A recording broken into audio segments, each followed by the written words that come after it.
you for the promotion. Respectfully decline.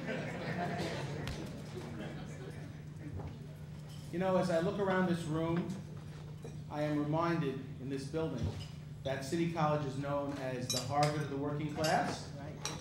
Now, Harvard educates about 22,000 students with an operating budget of $3.1 billion. All of CUNY's senior colleges educate 112,700 FTE students with an operating budget of $1.8 billion. Now, the mathematicians in this room will figure out the FTE student expenditure, Dr. Possamentier, but that's what it really means when they say, do more with less. Thank you, Paula, for putting education first through Education Update. You know, she has put out Education Update now for almost 15 years, and there are cities all across this country that would benefit from someone with that commitment to the importance of putting education first. Let's give her a tremendous round of applause.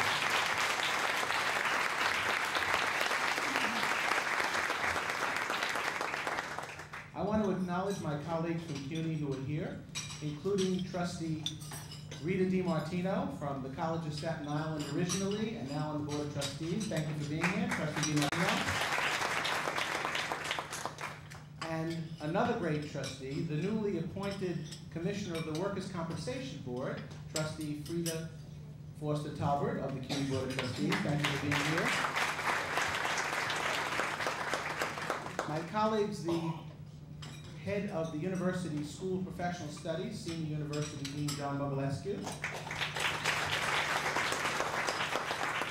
Deputy Chief Operating Officer Bert Sachs from the City University Central Office, President Jennifer Rabb of Hunter College, who was mentioned earlier, but I'm going to mention her again. My wife, Rebecca Seawright, who will be critiquing my speech later in the day.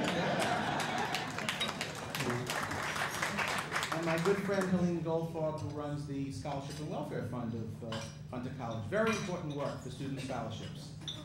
Now, we're all especially proud. That's right, where's the round of applause? We're all especially proud that Education Update is recognizing two CUNY superstars today. Kingsborough Community College President Extraordinaire Regina Peruggi, one of the finest college presidents in this nation, and the superb Dean of the School of Education, David Steiner. They are both educators who operate with sensitive leadership, competent leadership, and are incredibly effective. Congratulations to them. It is a special honor, however, to participate in a program that is honoring three illustrious individuals who inspire and lead by example. I am speaking, of course, of two outstanding advocates and friends from labor, Randy Weingarten, president of both the United Federation of Teachers in New York City and in the American Federation of Teachers, which speaks to teachers nationally, and Ernest Logan, president of the Council of School Supervisors and Administrators, as well as Dr. Al Possamentier, the professor of mathematics education and the retiring and distinguished dean of the School of Education at City College.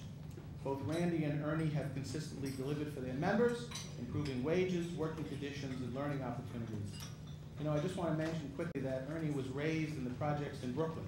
He's got a story as compelling as the new United States Supreme Court Justice nominee.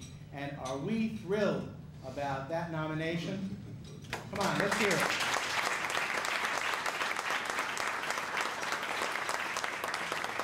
Well, I believe that Ernie's story is just as impressive. Having lost his father at an early age and having become close to his fourth grade teacher at PS 224, he was inspired to become a teacher, and 40 years later, ladies and gentlemen, he will be delivering the commencement address at his old elementary school. That's knowing where you came from.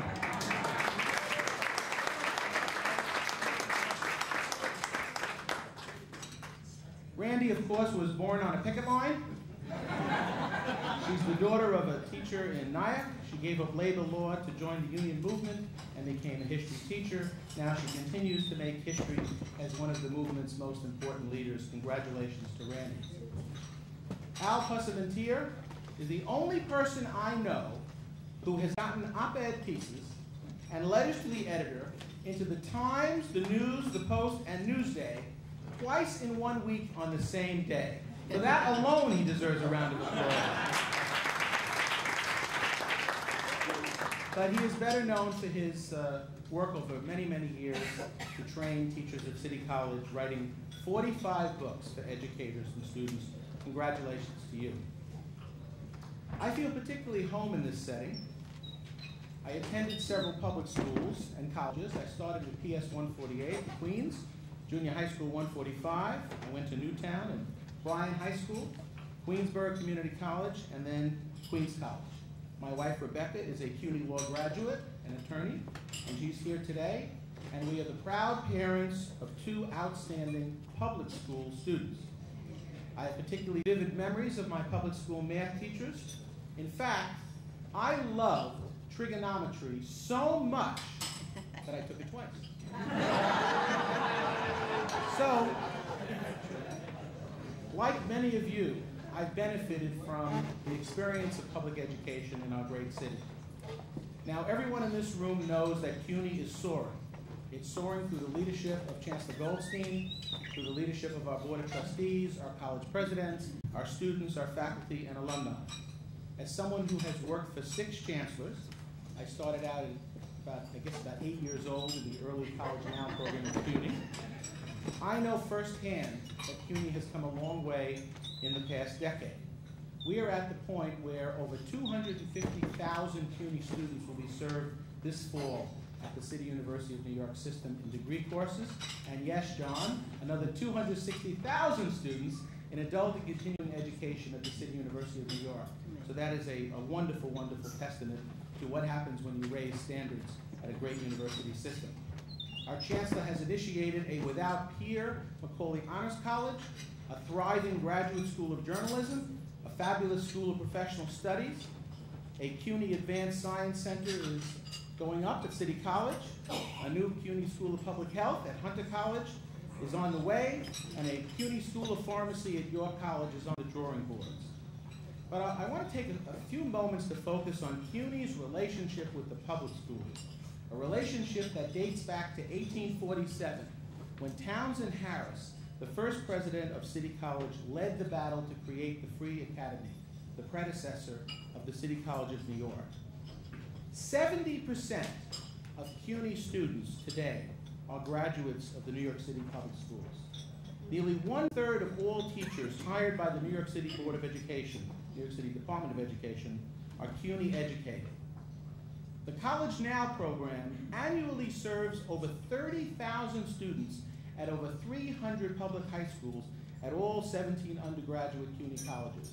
That's a long way from when Leon Goldstein started that program in 1981 with just 29 schools in Brooklyn and 1 school in Manhattan.